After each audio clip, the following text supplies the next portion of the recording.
Bismillahirrahmanirrahim. Assalamualaikum warahmatullahi wabarakatuh. Alhamdulillahi rabbil alamin. Wassalatu wassalamu ala sayyidina Muhammad asyrafil anbiya wal mursalin wa ala alihi wa sahbihi ajma'in. Rabbi shrah li sadri wa yassir li amri wahlul 'uqdatam min lisani yafqahu qawli, amma ba'd. Alhamdulillah, tuan-tuan, puan-puan, muslimin dan muslimat yang dirahmati Allah, khususnya kepada warga IPG Kampus Tun Seng On, kita sekali lagi dapat bersama dan bersua dalam program yang mulia ini, iaitu program Budaya Al-Quran bagi tarikh 11 Zulkaidah bersamaan 2 Julai, dan kita akan meneruskan dengan membaca serta meneliti pengajaran, tafsir dan sebagainya berkaitan dengan surah Al-Kahfi ayat 16 hingga 20, muka surat 20, muka surat 295. Dan untuk itu, tuan-tuan, puan-puan, muslimin dan muslimat yang dirahmati Allah, marilah kita sama-sama memulakan program ini. Mudah-mudahan kita mendapat keberkatan dengan memulakan program dengan melalui membaca surah Al-Fatihah. A'udzu billahi minasy syaithanir rajim. Bismillahirrahmanirrahim. Alhamdulillahi rabbil alamin. Ar-Rahmanir-Rahim. Maliki yaumiddin. Iyyaka na'budu wa iyyaka nasta'in. Ihdinas siratal mustaqim. Siratal ladzina an'amta 'alaihim ghairil maghdubi 'alaihim waladdallin.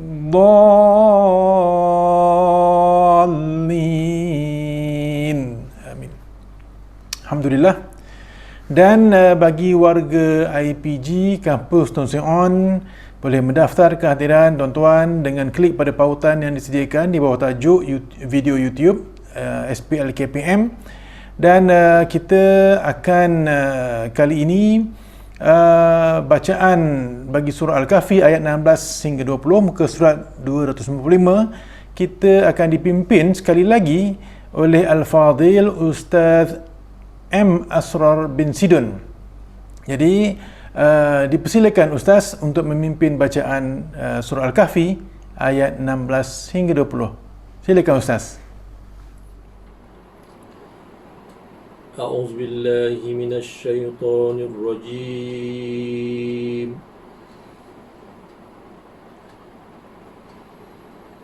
بسم الله الرحمن الرحيم. Aku berlindung dengan Allah dari syaitan yang dirjam.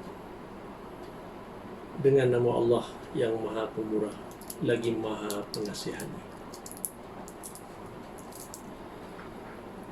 وَإِذِ اعْتَزَلْتُمُوهُمْ وَمَا يَعْبُدُونَ إِلَّا اللَّهَ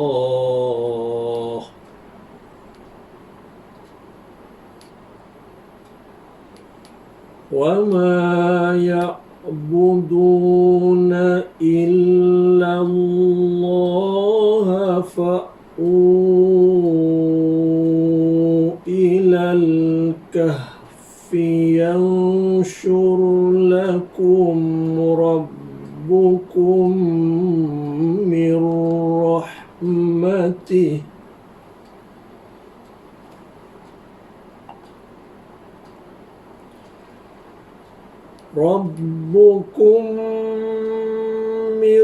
رحمته ويهيئ لكم من أمركم مرفقا.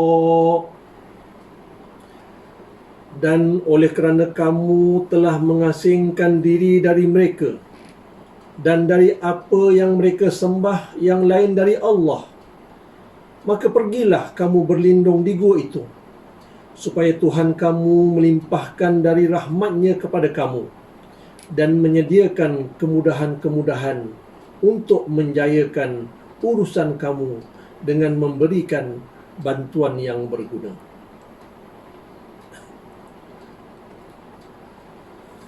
وترى الشمس إذا طلعت تزاور عن كهفهم ذات اليمين وإذا غربت تقرضهم ذات الشمال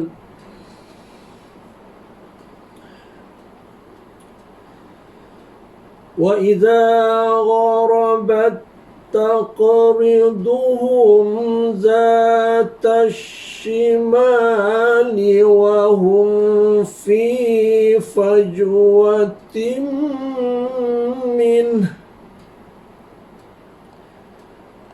ذلك من آيات الله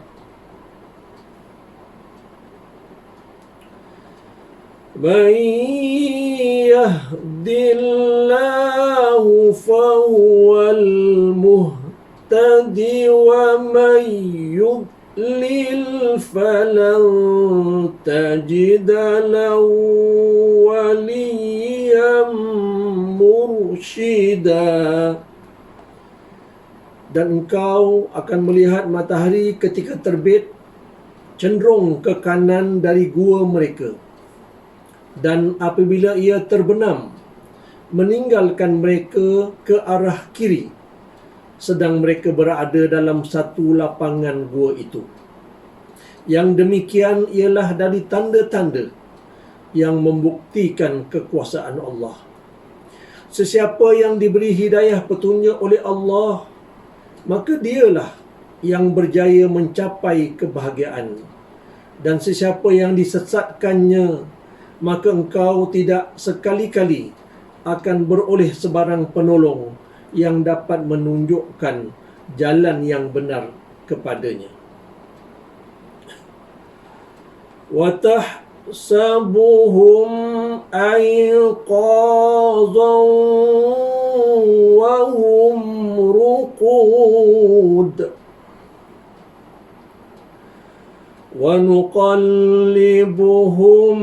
ذَاتَ الْيَمِينِ وَذَاتَ الشِّمَالِ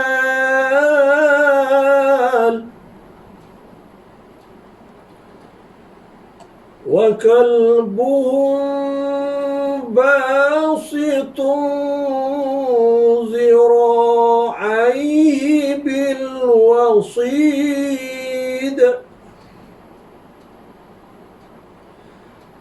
لَوِ اطَّلَعْتَ عَلَيْهِمْ لَوَلَّيْتَ مِنْهُمْ فِرَارًا وَلَمُلِئْتَ مِنْهُمْ رُعْبًا.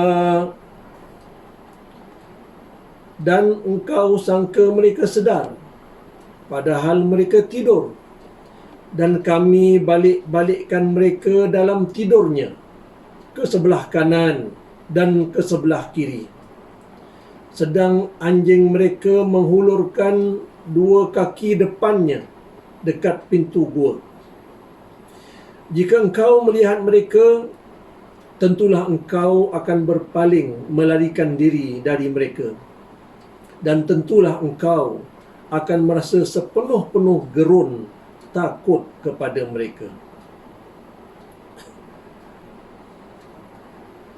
وَكَذَلِكَ بَعَثْنَاهُمْ لِيَتَسَاءَلُوا بَيْنَهُمْ قَالَ قَائِلٌ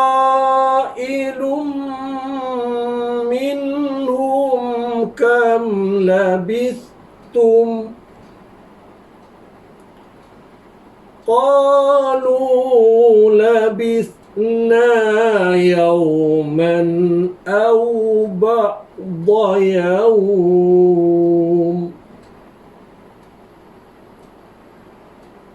قَالُوا رَبُّكُمْ a'lamu bima labithtum fab'athu ahadakum biwariqikum hadhihi ilal madinah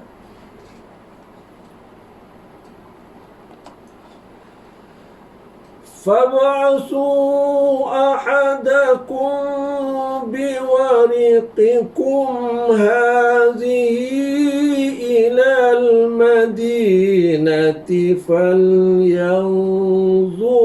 أيها أزكى طعاما فليأتكم برزق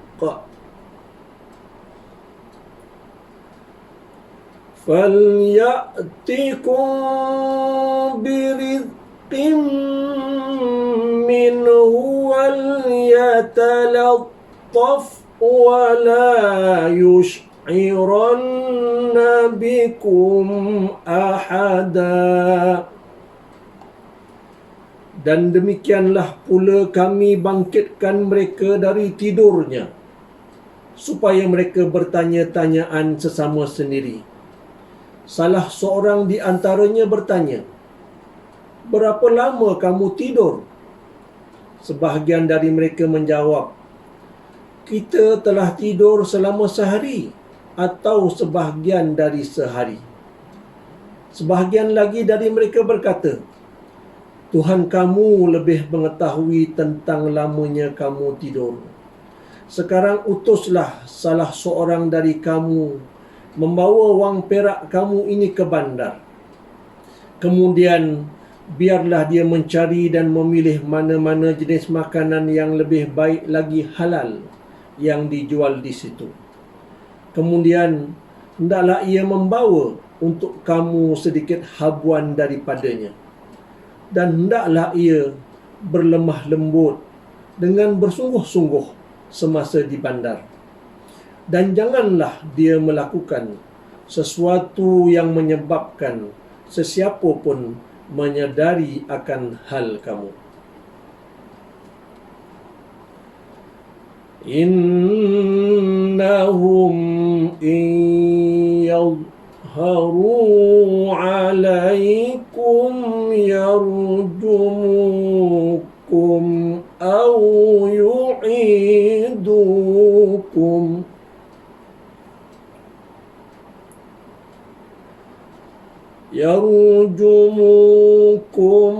أو يعيدوكم في ملتهم ولن تفلحوا إذا أبدا. صدق الله العظيم. Sesungguhnya, kalaulah mereka mengetahui hal kamu, tentulah mereka akan merejam dengan membunuh kamu, atau mereka akan mengembalikan kamu kepada agama mereka secara paksa. Dan jika berlaku demikian, kamu tidak sekali-kali akan berjaya selama-lamanya. Sadaqallahul azim. Alhamdulillah Ustaz, jazakallahu khairal jaza di atas bacaan dan di atas terjemahan yang merangkumi beberapa ayat daripada surah Al-Kahfi ayat 16 hingga 20. Dan marilah kita sama-sama kongsikan bagi perbahasan kita yang pertama sesuai dengan objektif kita yang pertama, iaitu memperelokkan bacaan Al-Quran dengan fasih dan bertajwid. Untuk itu, marilah kita sama-sama berkongsi tentang tajwid sedikit, iaitu yang pertama sekali bagi ayat yang ke-16. Jadi antara perkara yang kita boleh berikan perhatian berkaitan dengan tajwid ini, contohnya iaitu pada kalimat fa'wu. Wa idhi'tazaltumuhum wa ma ya'buduna illallah fa'wu ilal kahf. Okey, jadi bacaan di sini ialah fa Seterusnya adalah bacaan secara panjang mad, iaitu di sini mad jaiz munfasil, ya. Huruf madnya di sini ada iaitu huruf waw, dan selepasnya ada kalimat yang berikutnya didahului dengan huruf hamzah, ya. Fa, wu. Baik, itu yang pertama. Manakala yang kedua, ya tuan-tuan, iaitu pada ayat yang sama, di hujung kalimat, di hujung ayat yang ke-16, wa yuhayyi lakum min amrikum mirfaqa. Apa yang kita nak fokuskan di sini iaitu berkaitan dengan sebutan ra, ya, mir. Jadi ra itu dibaca dengan nipis, iaitu tarqiq, dalam keadaan bibir kita seperti sengih, mir, berbanding ra yang dibaca dengan tebal, iaitu dalam keadaan bibir kita muncung, muncung, ra, ru. Nah, itu tebal. Tapi bagi ra yang dibaca dengan nipis, iaitu di sini ra itu bertanda mati dan huruf sebelumnya baris bawah. Ini merupakan tanda bahawa ra itu perlu dibaca dengan nipis, mir, mir. Itu dalam keadaan kita sengih. Jadi memudahkan untuk kita mempraktikkan sebutan ra yang tepat. Dan tuan-tuan, kita pergi kepada hukum tajwid yang ketiga, iaitu pada ayat yang berikutnya, ayat yang ke-17. Wa tara syamsa idza tala'at tazawar. Jadi di sini kita bertemu dengan ada dua huruf yang sama, tapi huruf yang pertama itu tidak difungsikan dan terus masuk kepada huruf yang kedua. Apabila saya menyebut dimasukkan sebutan huruf yang pertama ke dalam sebutan yang kedua, ya, saya ulang sekali lagi, dimasukkan, maka dalam istilah tajwid, dimasukkan itu istilah yang tepatnya ialah idgham. Dan idgham di sini samalah juga dengan idgham yang berkait dengan hukum mim mati, iaitu mim mati bertemu dengan mim, idgham mutamathilain. Jadi samalah dalam halnya seperti contoh di sini, iaitu dua huruf yang sama, ta dan ta, ya. Dan ta yang pertama bertanda mati, dan menurut Rasam Uthmani di sini tidak dinyatakan tanda mati tersebut, dan ta yang kedua berbaris serta bersabdu. Jadi sebenarnya tanda ini telah membantu kita untuk membaca secara idgham yang sempurna. Cuma tidak sama dengan idgham lain, iaitu mim mati bertemu mim, iaitu diiringi dengan dengung. Di sini hanya sekadar idgham semata-mata. Dan hukum yang sama bagi contoh yang lain, iaitu pada ayat yang di bawah ini. Wa idza gharabat taqriduhum gharabat. Jadi contohnya sama, ta bertemu dengan ta, iaitu idgham mutamathilain, sebab hurufnya sama. Jadi bila hurufnya sama disebut mutamathilain. Dimasukkan ke huruf yang bunyi huruf yang pertama ke dalam huruf yang kedua dipanggil idgham, dimasukkan, idgham. Alhamdulillah. Dan kita beralih kepada seterusnya, iaitu pada ayat yang sama, ayat ke-17, pada bacaan Dhatas shimali wa hum fi fajwatim min. Di sini kita ada ha yang berbaris hadapan minhu, tetapi kita baca secara waqaf. Maka apabila kita baca secara waqaf, hu ini tidaklah dilafazkan minhu, tetapi min. Kita ke arah bersedia nak menyebut baris bagi ha ini, ya. Sebab setiap huruf perlu diraikan akan hak masing-masing. Itulah yang bertepatan dengan definisi tajwid. Baik, tuan-tuan, puan-puan, muslimin dan muslimat yang dirahmati Allah, masih lagi ayat yang sama, ayat 17. Kita beralih pada di hujung ayat, sedikit di hujung ayat, iaitu pada bacaan wa may yudlil. Fokus kita ialah pada sebutan huruf dad, ya. Yudlil, dan kita kena hati-hati jangan kita baca dalam keadaan qalqalah Sedangkan huruf qalqalah itu ada 5, qaf, ta, ba, jim, dal. Maka huruf dad tidak termasuk dalam huruf qalqalah. Jadi dibaca dalam keadaan wa may terus begitu sahaja tanpa ada qalqalah, ya, ataupun tanpa ada berdetak di situ. Dan kita akan letakkan keadaan lidah kita terus ke geraham, menekan geraham, sama ada kanan ataupun kiri. Wa may begitu, ataupun dalam keadaan yang agak perlahan sebutannya wa may kita boleh rasa kedudukan lidah kita bergerak terus menekan geraham. Baik, tuan-tuan dan puan-puan, muslimin dan muslimat yang dirahmati Allah, kita akan beralih kepada yang berikutnya, iaitu pada ayat yang ke-19, iaitu pada kalimat wal yatalattaf. Kenapa saya memilih kalimat ini sebagai perkongsian tajwid pada kali ini? Apa yang perlu diberikan perhatian, ya?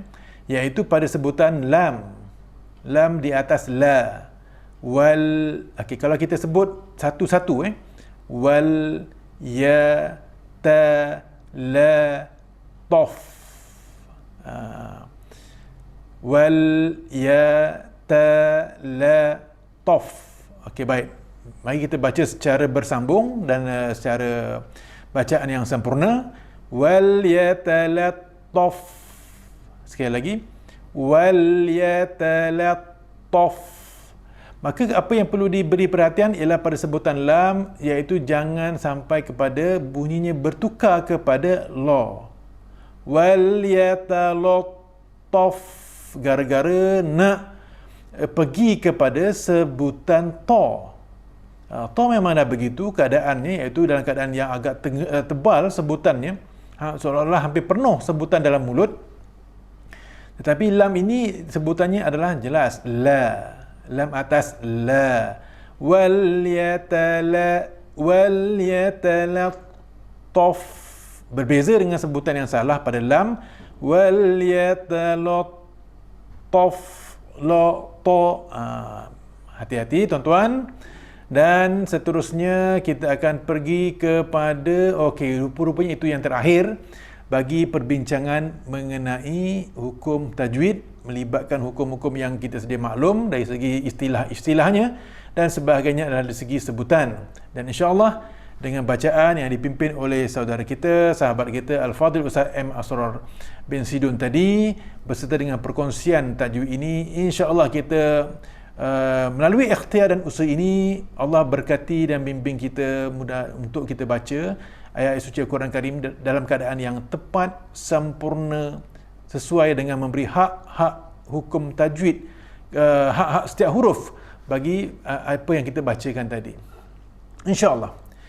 Dan tuan-tuan dan puan-puan, muslimin dan muslimat yang dirahmati Allah, bagi perbincangan yang seterusnya, iaitu berkaitan dengan tafsir Al-Quran, ianya memenuhi keperluan objektif kedua dan ketiga, masih lagi ianya tentang kisah Ashabul Kahfi. Cuma sebahagian daripadanya ialah tentang keadaan mereka dalam gua, iaitu pada ayat 16 hingga 17. Dan yang kedua tentang keadaan mereka setelah bangun dari tidur, pemuda-pemuda tersebut, iaitu ianya terkandung dalam ayat 18 hingga 20. Jadi mari kita sama-sama untuk melihat, memerhatikan kisah-kisah ini yang amat menarik, dan apakah pengajaran yang kita boleh ambil untuk dijadikan panduan hidup kita, sama ada panduan umum ataupun panduan dalam hal dunia pendidikan kita. Baik, tuan-tuan dan puan-puan, muslimin dan muslimat yang dirahmati Allah, sebagaimana yang disebutkan tadi, perihal kisah Ashabul Kahfi ini, iaitu pada ayat 16 hingga 17 adalah untuk menyatakan tentang keadaan mereka di dalam gua, iaitu wa idhi'tazaltumuhum. Baik, di sini kalau kita perhatikan keberterjemahannya, ialah oleh kerana kamu telah mengasingkan diri dari mereka, maka dapat kita fahami dengan baik bahawa uzlah, kalimat yang kita boleh keluarkan daripada bacaan di sini, i'tazaltumuhum uzlah, iaitu mengasingkan diri. Keadaan mereka memilih untuk mengasingkan diri. Ini sebenarnya merupakan satu ilham daripada Allah SWT kepada pemuda-pemuda untuk menyelamatkan keadaan mereka serta akidah mereka, iaitu mereka ini merupakan pemuda-pemuda yang cukup baik di sisi Allah Ta'ala, sebab mereka meletakkan aspek ketuhanan itu dan akidah itu adalah semata-mata mengesakan, mentauhidkan Allah Subhanahu Wa Ta'ala. Sedangkan ketika itu kaum mereka ini telah melakukan syirik yang besar, iaitu menyembah berhala, termasuk dilakukan juga oleh pemimpin mereka, raja mereka. Jadi mereka telah memilih untuk mengasingkan diri daripada persekitaran tersebut. Ini yang dikatakan satu tindakan yang terpuji bagi mereka sesuai dengan keadaan ketika itu. Yang mana kita telah pun sentuh pada ayat-ayat sebelum ini yang memfokuskan kepada keberanian mereka, kesabaran mereka. Mereka berani berdepan dengan raja yang tersebut, yang telah memberi yang akan menghukum mereka sebab mereka telah memilih akidah seperti ini, dan memberi satu peluang untuk berfikir beberapa kali agar mereka kembali kepada ajaran nenek moyang, iaitu menyembah berhala. Tetapi akhirnya mereka memilih untuk meninggalkan keadaan tersebut dan akhirnya beruzlah, mengasingkan diri. Jadi ketika itu boleh dikatakan sebagai uzlah ketika itu adalah sebahagian daripada syariat yang dibenarkan ketika itu untuk menyelamatkan akidah dan keimanan mereka kepada Allah Subhanahu Wa Ta'ala daripada dirosakkan oleh raja yang melakukan kemungkaran, iaitu dari aspek akidah. Tuan-tuan dan puan-puan muslimin dan muslimat yang dirahmati Allah, dan perkara inilah juga yang telah dilakukan oleh Nabi Muhammad SAW yang disebut sebagai dengan kalimat lain khulwah. Ketika baginda mencari satu pendekatan untuk mengenali Sang Pencipta Allah Subhanahu Wa Ta'ala dan juga mengenali hakikat kehidupan yang sebenar menurut panduan wahyu. Baik. Selain daripada itu, uzlah mereka ini juga adalah untuk mengelakkan diri daripada apa yang kaum mereka buat, iaitu wa ma ya'buduna illallah. Mereka tidak mahu terjebak kepada satu aktiviti menyembah selain daripada Allah. Maka mereka memilih uzlah, mengasingkan diri. Sebagai contoh, ketika itu maka adalah upacara penyembahan selain daripada Allah Ta'ala. Jadi mereka tidak bersama, malah mengasingkan diri. Mungkin duduk di tepi. Jadi ini adalah merupakan keupayaan yang tertinggi ketika itu. Kalau tidak mampu untuk mencegah kaum mereka daripada menyembah selain Allah Ta'ala, maka pilihan yang ada ialah mengasingkan diri, jangan terjebak. Inilah ada satu kaedah yang cukup baik dalam bab akidah serta syariat yang mempengaruhi akhlak. Sebab itu diulang beberapa kali dan banyak kali oleh ulama bahawa tiga komponen ini merupakan serangkai: akidah, syariat, akhlak dalam Islam berjalan serentak. Tidak boleh dipisahkan sama sekali supaya kita dapat menampilkan diri sebagai mukmin yang sejati. Jadi apa yang berlaku di sini ialah fa'u ilal kahfi, yang diterjemahkan sebagai maka pergilah kamu berlindung di gua itu. Ini merupakan ilham daripada Ta'ala kepada pemuda-pemuda yang hebat ini agar berlindung. Fa'u ilal kahfi, ke satu gua. Dan apabila kita perhatikan al-kahfi ini ada alif lam, maka dia adalah merupakan ma'rifah. Satu kata nama yang cukup jelas dari segi mafhumnya, merupakan satu atau sebuah gua yang besar dan berbanding gua yang kecil, sempit. disebut sebagai gharu. Ghain alif ra, seperti gua Hira, gharu Hira, kecil, sempit, tetapi bagi menunjukkan gua yang besar, inilah kalimatnya, ilal kahfi, yang nanti pada ayat berikutnya akan dijelaskan keadaan gua yang ini adalah besar, lapang, bagi kegunaan dan keselesaan ke pemuda-pemuda ini. Selain daripada itu, Allah telah berikan, oleh kerana mereka ini telah melakukan uzlah yang terbaik, pengasingan diri yang terbaik, semata-mata untuk menjaga agama, akidah, maka Allah telah berikan kepada mereka beberapa kurniaan. Pertama, yanshur lakum rabbukum. Jadi kalimat yanshur lakum ini adalah merupakan meluaskan.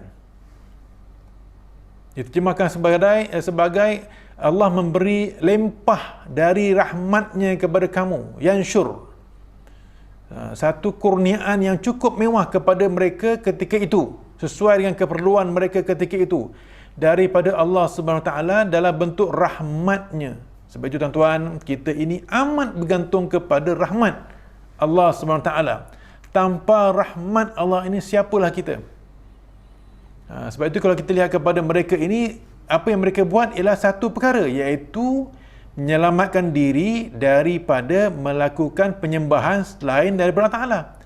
Itu saja, satu. Tetapi Allah beri kepada mereka rahmatnya, iaitu satu bentuk lempahan, kemewahan, yang akhirnya menyelamatkan mereka daripada azab, seksa sama di dunia ataupun di akhirat. Itu satu. Yang kedua, disebut juga satu kurniaan Allah Ta'ala kepada mereka, iaitu wa yuhayyi lakum min amrikum. Dan Allah menggerakkan kepada mereka supaya mereka ini memperoleh kemudahan-kemudahan. Tidak ada kesulitan. Sedangkan mereka ini minoriti, hanya beberapa pemuda berbanding jumlah kaum yang cukup ramai. Ketika itu, malah mereka, kaum yang cukup ramai itu diketuai oleh raja yang juga menyembah selain daripada Allah SWT. Dan apa yang menarik juga tuan-tuan, iaitu penggunaan perkataan mirfaqa. Iaitu mirfaqa ini merujuk kepada Allah berikan sesuatu bantuan itu yang amat berguna kepada mereka. Dan kalimat ini sebenarnya boleh juga diterjemahkan sebagai sesuatu yang menyenangkan mereka. Dan kalimat ini juga boleh ditukarkan kepada satu kalimat yang lain yang disebut sebagai rafiq.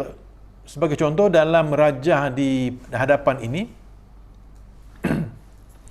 kita perhatikan kedudukan ataupun piramid berkaitan dengan sahabat ataupun teman, piramid dari aspek teman, bermula dengan bawah sekali sehinggalah yang tertinggi. Dan kita dapat perhatikan perkataan mirfaqa itu, apabila kita tukar kepada satu perkataan lain, rafiq, dia duduk di dalam satu tahap yang cukup baik dan tinggi, yang bermaksud sesuatu yang menyenangkan dalam aspek kebersamaan, cukup rapat, cukup memudahkan. Sebagai contoh, kawan kita, kalau kawan kita itu menyenangkan kita, sama ada kita dalam keadaan senang ataupun kita dalam keadaan susah, maka kawan kita itu adalah dalam istilah rafiq. Berbeza zamil, yang selalu digunakan dalam pembelajaran bahasa Arab, sahabat saya, kawan saya, ini dia sekadar kawan semata-mata. Tetapi kalau rafiq, cukup menyenangkan dalam apa juga situasi dan posisi. Baik, jadi kalau kita perhatikan dalam aspek bahasa Melayu, kawan ini lebih kurang sama saja maksudnya, kecuali digandingkan dengan perkataan lain, kawan karib. Tetapi bagi istilah bahasa Arab, ada banyak kalimat yang menunjukkan kepada kawan, tetapi maksudnya berbeza mengikut fungsi yang terdapat pada teman dan kawan bagi istilah bahasa Arab. Tuan-tuan dan puan muslimin dan muslimat yang dirahmati Allah.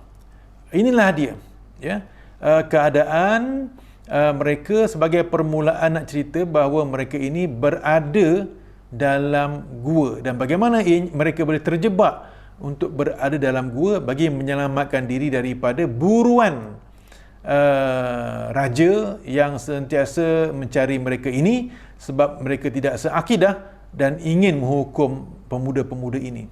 Tapi Allah selamatkan dengan memberi ilham supaya mereka bergerak ke sebuah gua yang besar, Al-Kahfi.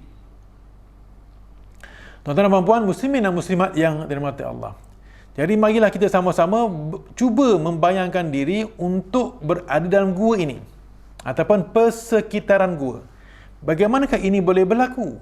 Cuba perhatikan ungkapan yang digunakan oleh Allah Ta'ala, iaitu watarasyamsa.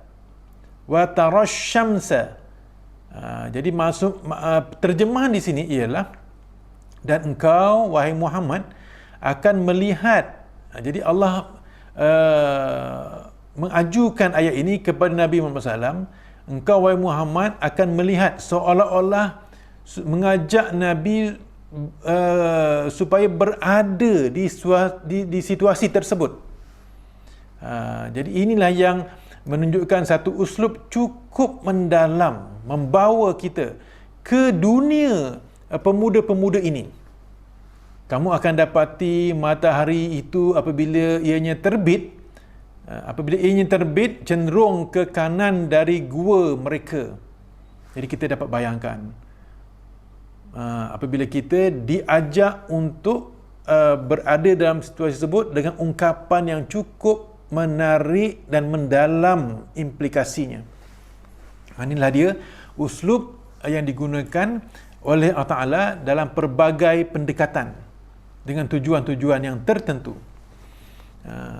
Macam kita lah, sekali-sekali kita akan minta rakan-rakan kita ataupun audien kita dengan menggunakan ungkapan bayangkan apabila anda sedang makan nasi bersama golongan yang susah dan miskin. Jadi kita dibawa sekali dalam situasi tersebut.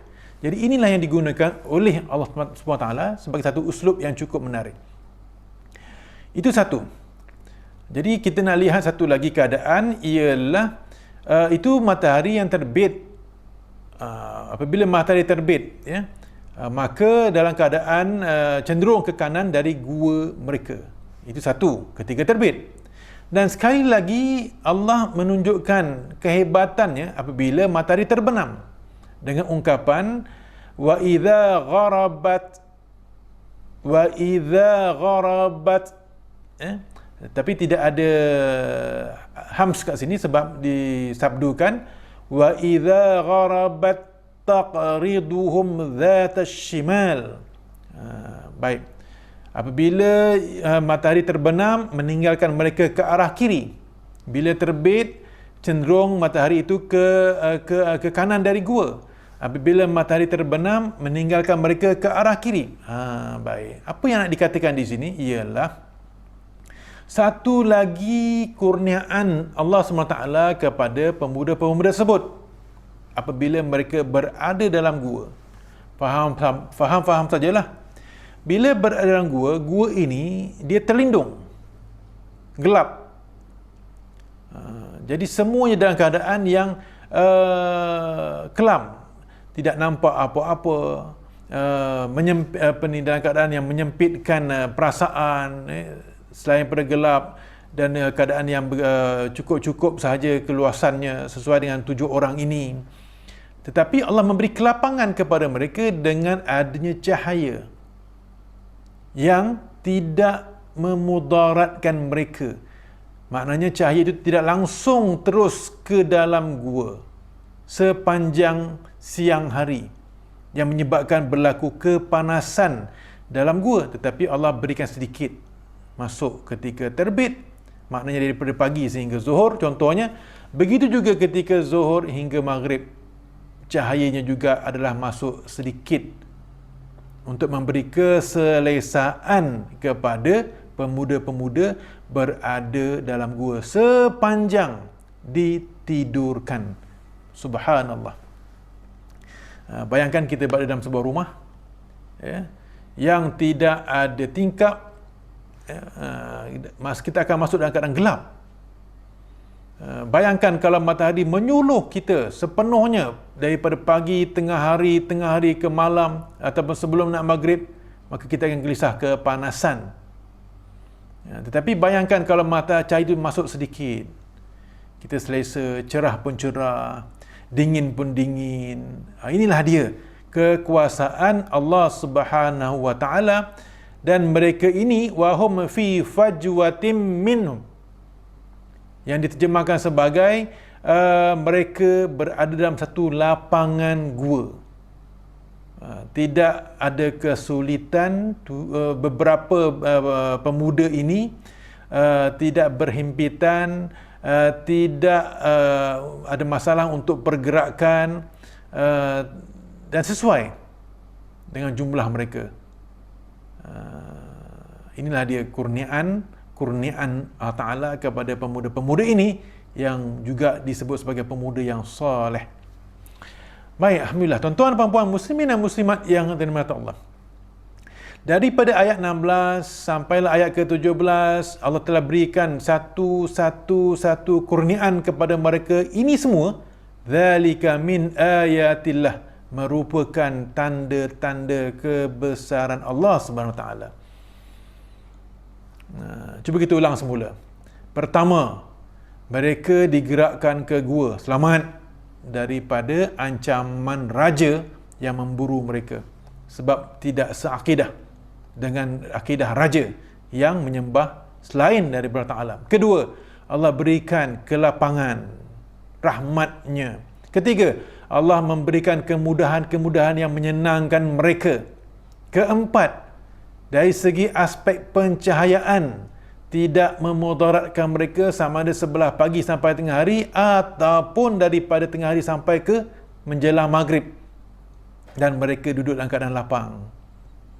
Dah berapa banyak nikmat Allah Ta'ala bagi pemuda-pemuda ini, walaupun dalam keadaan yang berlaku kesulitan.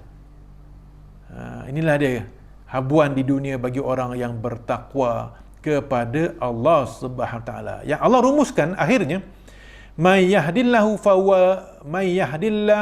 fahuwal muhtad.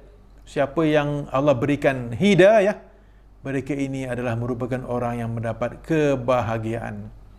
Tapi awas, siapa yang disesatkan oleh Allah Ta'ala, maka mereka tidak akan dapat sebarang penolong yang boleh memberikan tunjuk jalan ke arah kebenaran. Jadi tuan-tuan nak pilih yang mana? Maka jawapan dah ada kepada persoalan tersebut. Maka contohilah mereka ini, walaupun mereka beriman dengan ajaran ataupun syariat Nabi Isa, tapi dari segi aspek ketuhanan masih sama dengan kita, iaitu mengesakan Allah SWT, maka mereka merupakan golongan yang bertakwa. Maka mereka layak untuk mendapat Al-Muhtad, iaitu golongan yang diberikan hidayah serta memperoleh kebahagiaan. Di dunia mereka dapat, ini berlaku di dunia. Begitu juga dengan di akhirat, insya-Allah, tuan-tuan dan puan-puan muslimin dan muslimat yang dirahmati Allah.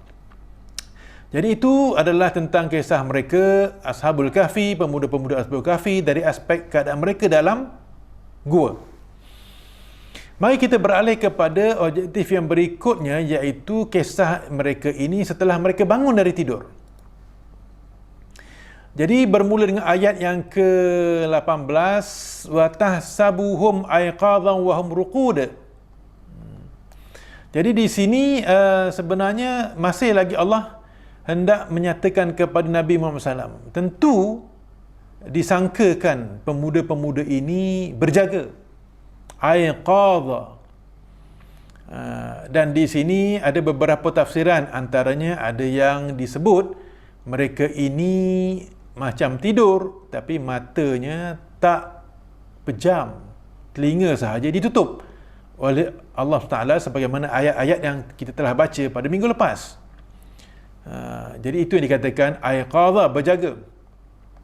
Ada juga tafsiran yang menyebut bahawa mereka ini bergolek ke kiri dan ke kanan. Jadi itu satu isyarat bahawa seolah-olah mereka berjaga. Ada juga satu tafsiran yang lain, mereka mungkin seperti buat-buat tidur. Jadi itu semua adalah merupakan tafsiran-tafsiran, tetapi yang hakikatnya ialah wahum ruqud. Allah nak bagi tahu kita. Jadi mereka ini adalah sebenarnya tidur. Baik. Jadi apakah yang kita boleh lihat dalam aspek yang dikatakan mereka ini digerakkan, wa nuqallibuhum, kami Allah mengalihkan mereka, zatal yamin, sekejap ke arah kanan, wa zatal shimal, sekejap ke arah kiri. Baik. Ini juga ada beberapa penjelasan. Antaranya ialah kiri dan kanan ini adalah merupakan arah. Dan arah ini adalah nisbah kepada pintu gua. Jadi pergerakan berulang kali dari masa ke semasa. Ada tafsiran yang mengatakan mereka ini digerakkan mengikut arah cahaya matahari yang masuk, sama ada sebelah pagi ataupun sebelah petang, supaya mereka ini tidak disinari dengan kepanasan cahaya matahari. Ini juga sebahagian daripada apa yang dikatakan tadi, zalika min, yang demikian itu adalah sebahagian daripada tanda-tanda kebesaran Allah Subhanahu wa taala. Allah boleh buat semuanya. Juga satu maklumat lain, iaitu kenapa mereka ini digerakkan kanan dan kiri, ini supaya mereka ini dari aspek kesihatan, ya, tidak berlaku kemudaratan. Sebagai contoh, mereka yang lumpuh berbaring lama dalam keadaan arah yang sama, kedudukan yang sama, akhirnya berlaku mudarat pada tubuh badan seperti luka dan sebagainya. Sedangkan mereka ditidurkan lama dan Allah selamatkan mereka. Sekali lagi, ini menyebabkan satu bentuk kurniaan Allah SWT kepada mereka. Allah selamatkan dari aspek kerohanian, begitu juga dari aspek fizikal dan jasmani mereka. Sebab mereka merupakan golongan manusia yang minoriti, tetapi mengangkat kedudukan tauhid ke atas Allah Subhanahu wa taala.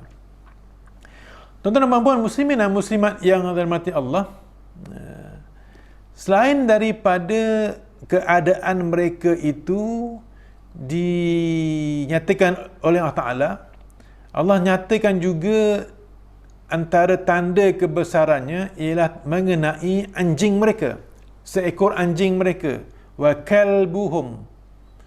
Jadi bagaimana saya boleh menyebut seekor anjing? Sebab perkataan itu ialah kalbu. Kalbu ini satu, ya? Ataupun disebut sebagai singular, satu, ya? Jadi anjing mereka ini dalam keadaan basitun zira'ihi bil wasid. Keadaan anjing itu ialah menghulurkan dua kaki hadapan dekat ataupun ke arah pintu gua. Baik. Ini adalah menunjukkan bahawa satu kurniaan seterusnya oleh Allah Ta'ala kepada pemuda-pemuda yang beriman ini, iaitu mereka dipelihara juga oleh anjing sebagai pengawas. Manalah tahu ada kuncu-kuncu raja yang memburu mereka. Jadi mereka ini tidak dapat menembusi gua ini sekiranya sampai ke gua ini, sebab ada anjing yang jaga di hadapan. Jadi Allah jaga mereka dari semua posisi, dari luar boleh masuk ke dalam gua, dalam gua dilapangkan pula. Dalam gua itu ada pencahayaan yang bagus, pengudaraan yang bagus. Dalam gua juga ada lapang. Dalam gua juga itu diawasi oleh seekor anjing. Ini semua adalah untuk keselamatan, kesejahteraan dan keselesaan mereka. Tuan-tuan dan puan-puan, muslimin dan muslimat yang dirahmati Allah, satu lagi kurnia Allah Ta'ala untuk selamatkan mereka. Apa dia? Lawit tala'ta alaihim lawallaita minhum firaran wala mulita minhum ru'ba. Itu dia. Dan engkau akan berpaling, melarikan diri dari mereka, dan tentu engkau akan merasa sepenuh-penuh gerun takut kepada mereka. Ini sekiranya sampai manusia ke gua tersebut. Allah datangkan kepada mereka kegerunan, takut, seram nak masuk dalam gua. Sekali lagi Allah selamatkan mereka dengan kurniaan ini. Macam kita lah, nak pergi satu rumah yang dah lama ditinggalkan, ya, malam pula, tidak ada apa-apa bantuan dari segi cahaya, sikit-sikit terdengar itu dan terdengar ini. Apa perasaan kita? Takut. Jadi takut ini, perasaan inilah yang Allah datangkan kepada mereka kalau mereka mampu juga untuk sampai ke gua. Jadi belum nak sampai lagi, mereka ternampak dalam keadaan takutnya, seramnya. Jadi mereka akan meninggalkan gua tersebut tanpa ada usaha untuk menyelongkar apa yang ada dalam gua. Sekali lagi, Allah selamatkan pemuda dari sebarang ancaman dengan pelbagai aspek. Tuan-tuan dan puan-puan, muslimin dan muslimat yang dirahmati Allah,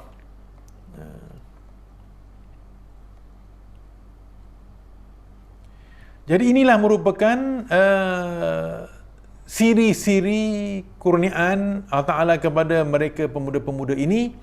Dan akhirnya bila dah sampai masa tamat tempoh untuk tidur, Allah bangkitkan mereka. Baik, ayat ke-19. Wa kadzalika ba'athnahum. Bila Allah dah bangkitkan mereka, Allah mentakdirkan kepada mereka untuk mereka ini tertanya-tanya sesama mereka. Liyatasa'alu bainahum.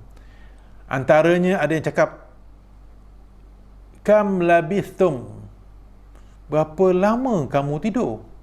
Antaranya ada yang jawab, labithna yauman, sehari kot, au ba'da yaum, ataupun sebahagian satu hari kot, ataupun setengah hari kot. Baik. Tapi satu respon yang cukup hebat yang Allah nak beri pengajaran kepada kita, salah seorang daripada mereka menjelaskan bahawa Rabbukum a'lamu bima labithtum, dan Allah, Tuhan kamu lebih mengetahui berapa lama kamu tidur. Ini yang Allah nak ajar kepada kita. Memang itu adalah fitrah kepada kita dalam keadaan situasi yang dalam kebingungan, dalam situasi kita dalam keadaan panik, kita keresahan, tentu ada persoalan-persoalan yang berlegar dalam fikiran kita. Maka sekiranya ianya adalah tidak ada sebarang petunjuk, maka jawapan yang terbaik ialah kita kembali kepada Allah SWT dan terus tidak memanjangkan lagi isu ini sampai merugikan tujuan sebenar kehidupan. Yang penting ialah kita nak terus berjuang, mara ke hadapan. Apa yang nak dibuat? Apakah perancangan? Apakah pendekatan? Apakah kaedah yang kita perlu laksanakan untuk masa hadapan? Itu yang paling penting dalam membawa kehidupan ke arah kemajuan dunia dan juga akhirat. Jadi ini diteruskan lagi dengan satu ikhtiar yang seterusnya. Bila dah selesai persoalan itu dengan jawapan yang cukup mantap, Rabbukum a'lamu bima labithtum, apa yang mereka buat? Maka mereka akan maka dicadangkan kepada salah seorang daripada mereka, iaitu supaya membawa duit yang ada pada mereka ke bandar untuk membeli keperluan. Bayangkan kalau mereka masih lagi dengan persoalan berapa lama, berlegar-legar, sampai bila pun tak selesai. Sedangkan mereka ada siri kehidupan yang perlu diteruskan untuk kebaikan keseluruhan. Ini ialah tindakan yang bijak dilakukan oleh pemuda-pemuda Al-Kahfi ini. Jadi disebut di sini biwariqikum. Yang kita boleh lihat kepada terjemahan, sekarang utuslah salah seorang dari kamu membawa wang perak kamu ke bandar. Jadi ini satu isyarat kepada kita bahawa mereka ini sebenarnya adalah merupakan, sebagaimana dinyatakan sebelum ini, anak-anak kepada bangsawan ketika itu. Mereka ini mempunyai harta, mereka ini mempunyai wang. Jadi mereka ini menggunakan harta tersebut untuk mencari dan memilih mana-mana jenis makanan yang lebih baik lagi halal yang dijual di situ. Kemudian hendaklah ia membawa untuk kamu sedikit habuan daripadanya. Jadi sekali lagi kita diberikan satu maklumat yang amat berguna ketika itu dari aspek syariat, iaitu mencari sesuatu yang terbaik. Kalau kita pada hari ini ialah halalan thayyibah. Mereka ketika itu azka ta'ama, iaitu makanan-makanan yang suci. Kenapa saya terjemahkan suci? Kalimat ini juga boleh ditukar kepada kalimat lain, iaitu zakat. Zakat ni apa dia dari segi definisi? Iaitu mensucikan harta, membersihkan harta, menyuburkan harta. Ini sebahagian daripada syariat ketika itu, yang hampir sama dengan syariat kita, iaitu syariat Nabi Muhammad SAW, dengan mempunyai persamaan dari segi akidah, iaitu tauhid kan Allah Subhanahu Wa Taala. Dan apabila mereka telah dijagakan oleh Allah Taala, mereka telah dikejutkan oleh Allah Subhanahu Wa Taala, selain daripada mereka mempunyai kebijaksanaan dalam mendatangkan satu kata putus bagi meneruskan kehidupan, mereka memilih untuk melaksanakan satu syariat yang terbaik, iaitu mendapatkan makanan yang terbaik. Yang kedua, mereka telah memilih untuk sentiasa melakukan penampilan yang lemah lembut, wal yatalattaf, dengan sesiapa pun. Maknanya ini adalah merujuk kepada akhlak.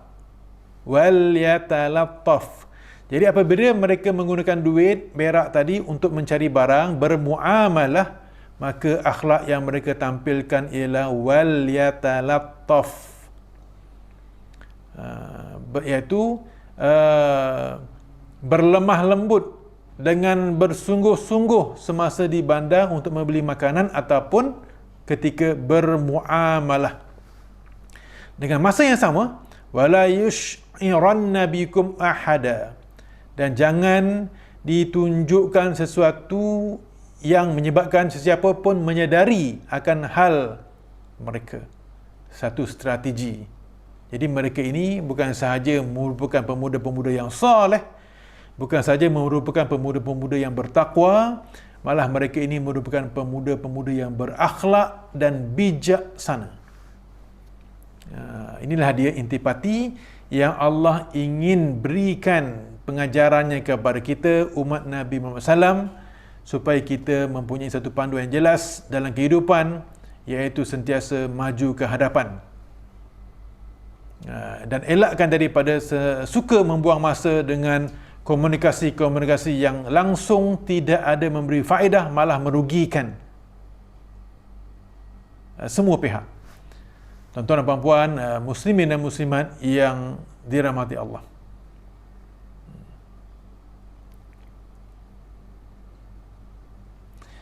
Baik, seterusnya, apabila kita dapat lihat kepada aspek muamalah ini, satu lagi perkara yang cukup menarik untuk kita mengambil iktibar ialah falyatikum birizqim min.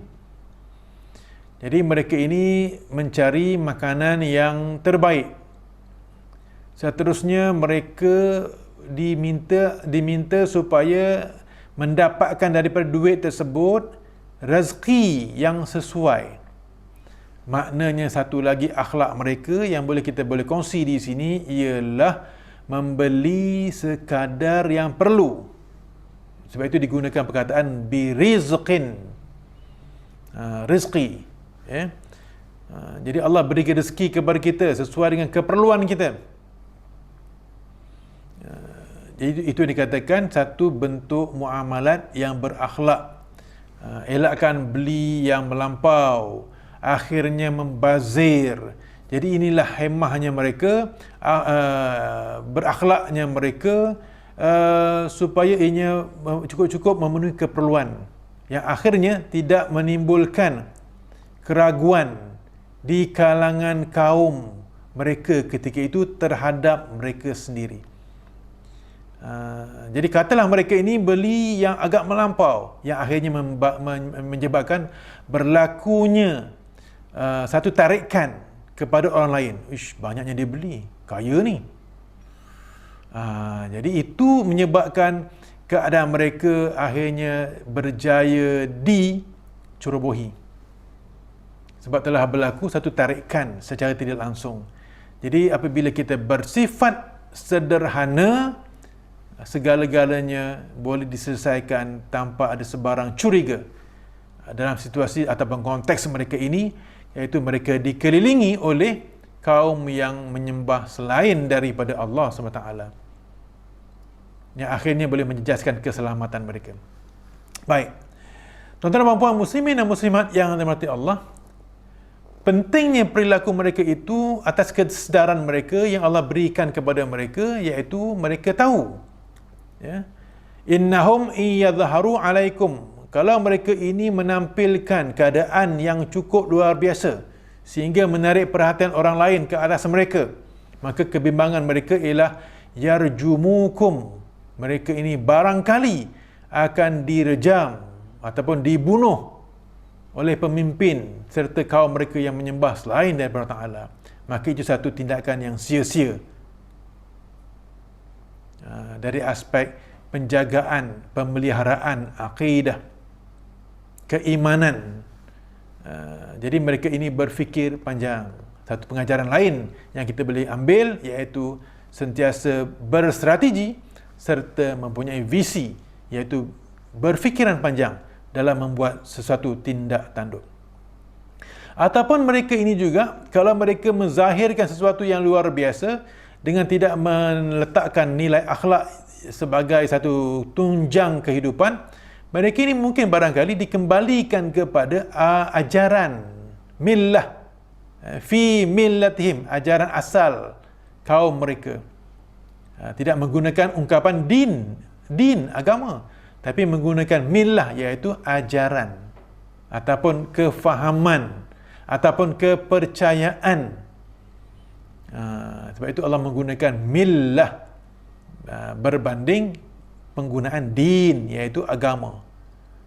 Baik tuan-tuan dan puan-puan, dan ini sekiranya terjadi sama ada direjam ataupun dikembalikan, dipaksa kembali kepada ajaran asal, maka itu semua walan tuflihu idzan abada, iaitu mereka sekali-kali tidak akan berjaya sampai bila-bila, menyesal tak berguna. Jadi sebelum berlakunya penyesalan, mereka telah membuat tindakan-tindakan yang bijak dengan meletakkan akidah, dengan meletakkan syariat, dengan meletakkan akhlak di hadapan sebagai panduan. Subhanallah, tuan-tuan puan-puan muslimin dan muslimat yang dirahmati Allah, inilah dia cerita tentang pemuda-pemuda Al-Kahfi dari dua aspek, iaitu yang pertama, keadaan mereka dalam gua. Allah berikan beberapa kurniaan untuk keselamatan dan kesejahteraan mereka.